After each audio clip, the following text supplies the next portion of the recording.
Jalanan kota yang basah setelah hujan. Suasana bising kendaraan. Suara perut Aris berbunyi keras. Aris duduk di trotoar depan warung makan sederhana.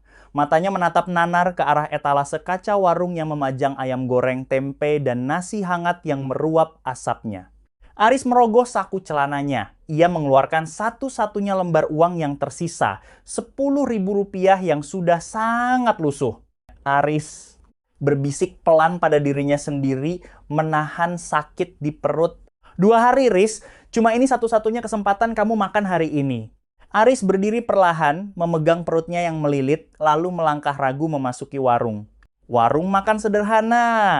Pak Surya sedang mengelap meja. Aris mendekati meja kasir. Pak Surya menatap Aris dari atas ke bawah. Pak Surya, mau pesan apa, Mas? Aris, suara gemetar dan malu. Pak, nasi bungkus pakai kuah saja sama tempe 1. 10.000 cukup, Pak? Pak Surya menatap uang Rp10.000 di tangan Aris, lalu menatap wajah Aris yang pucat. Pak Surya mengangguk tanpa banyak bicara dan membungkuskan nasi. Ia sengaja menambahkan porsi nasinya sedikit lebih banyak. Pak Surya menyerahkan bungkus nasi. Ini, Mas, makan yang kenyang. Aris, terima kasih banyak, Pak. Aris menyerahkan uangnya, mengambil nasi bungkus itu bagaikan memegang harta karun, lalu berjalan keluar. Teras toko yang tutup tak jauh dari warung, Aris duduk di lantai, bersiap membuka bungkus nasinya. Aroma nasi hangat membumbung, tangannya sudah bergetar siap menyuap makanan. Tiba-tiba, sebuah bayangan kecil menghalangi cahaya. Aris menengadah. Kiki berdiri di hadapannya. Kiki tidak mengemis atau meminta, ia hanya diam menatap bungkus nasi di tangan Aris dengan mata yang sangat sayu dan bibir yang kering. Aris membeku. Ia menatap nasinya, lalu menatap Kiki. Aris, dalam hati, jangan sekarang, aku sudah memegang makanan ini. Aku sangat lapar. Perut Aris berbunyi lagi mengingatkannya pada rasa sakit melilit, namun mata Kiki mengingatkan Aris pada adiknya di kampung. Aris menghela napas panjang. Air mata tertahan di sudut matanya. Ia merobek kertas bungkus nasi itu menjadi 2 bagian. Ia membagi nasi dan tempe tersebut, memberikan bagian yang lebih besar kepada Kiki. Aris tersenyum tipis, suara parau. Nih, makan. Masih hangat. Mata Kiki berbinar. Kiki menerima bungkus itu dengan tangan bergetar. Kiki, beneran buat Kiki, Kak? Aris mengangguk. Kiki melahap 2 suapan dengan sangat cepat, namun tiba-tiba berhenti. Ia membungkus kembali sisanya. Aris bingung. Kok nggak dihabiskan? Kamu masih lapar kan? Kiki, Mbah Sumi di rumah belum makan dari kemarin. Kiki mau kasih ini buat Mbah. Kiki lalu menarik pelan ujung baju Aris. Kiki, kakak mau ikut, Mbah lagi sakit. Kiki bingung harus gimana. Aris tertegun.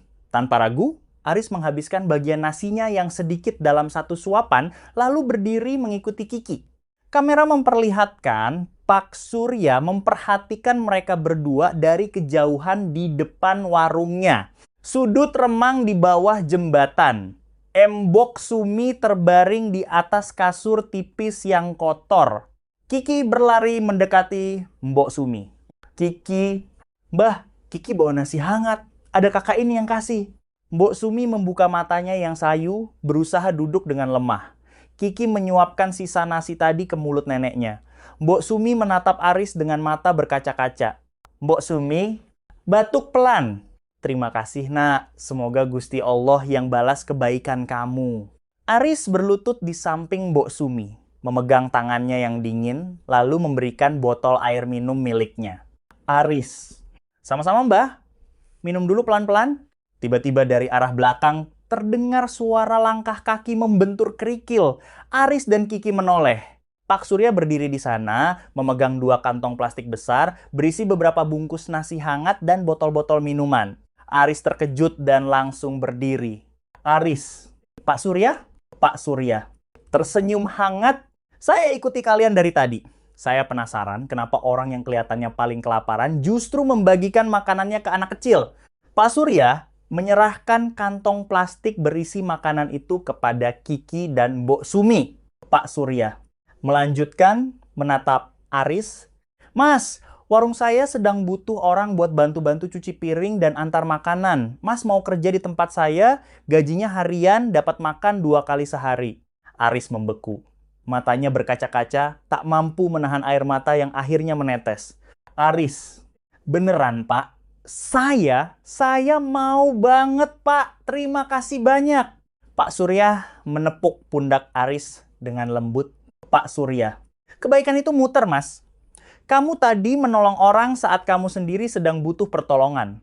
Sekarang giliran pintu rezeki kamu yang dibuka. Suasana malam. Lampu warung menyala terang.